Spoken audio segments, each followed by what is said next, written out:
नमस्कार दोस्तों। एक माँ अपने बेटे को जीवन का एक सबक सिखाना चाहती थी, इसलिए जब भी वह रोटी परोसती तो यही कहती कि बेटा ठंडी रोटी खा ले। क्या था इसके पीछे का रहस्य, जानने के लिए सुनते हैं आज की सुंदर कहानी ठंडी रोटी खा लो। एक लड़का था, माँ ने उसका विवाह कर दिया, परंतु वह कुछ कमाता नहीं था।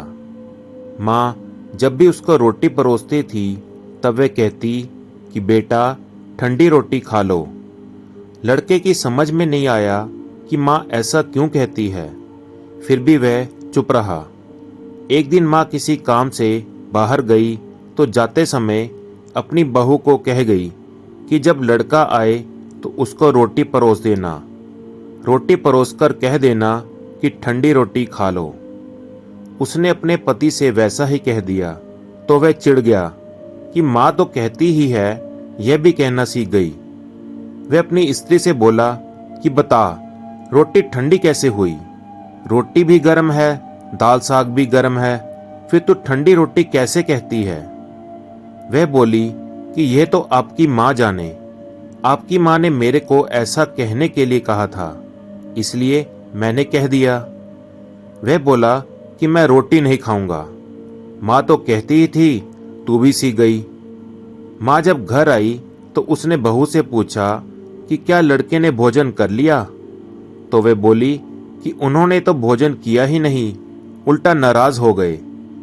माँ ने लड़के से पूछा तो वह बोला कि माँ तू तो रोजाना कहती थी कि ठंडी रोटी खा ले और मैं सह लेता था, अब यह भी कहना सीख गई। रोटी तो गर्म होती है, तू बता कि रोटी ठंडी कैसे है? माँ ने पूछा कि ठंडी रोटी किसको कहते हैं? तब वह बोला कि सुबह की बनाई हुई रोटी शाम को ठंडी होती है, ऐसे ही एक दिन की बनाई हुई रोटी दूसरे दिन ठंडी होती है।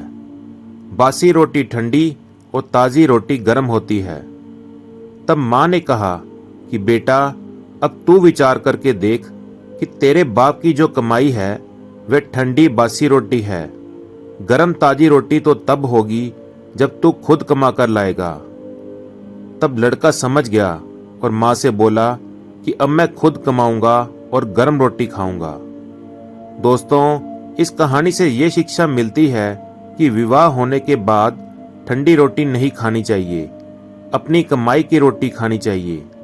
जब भगवान राम वनवास में गए तब रावण सीता जी को ले गया।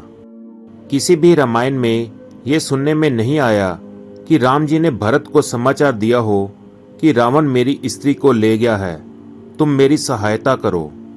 कारण कि राम जी इस बात को समझते थे कि विवाह किया है तो स्त्री की रक्षा करना, उसका पालन करना मेरा कर्तव्य है। उन्होंने अपनी भुजाओं के बल से पहले सुग्रीव की सहायता की, पीछे उससे सहायता ली। सुग्रीव को राज्य, कोष, पुर और नारी ये 4 चीजें दिलाकर अपनी एक स्त्री के लिए सहायता ली। इसलिए विवाह तभी करना चाहिए जब स्त्री का और बच्चों का पालन पोषण करने की ताकत हो। ये ताकत न हो तो विवाह नहीं करना चाहिए। तो दोस्तों, कैसी लगी आपको ये कहानी? प्लीज़ कमेंट करके ज़रूर बताएं और इसी प्रकार की अच्छी अच्छी और सुंदर कहानियाँ सुनने के लिए चैनल को फॉलो करना और सब्सक्राइब करना ना भूलें। धन्यवाद। जय श्री कृष्णा।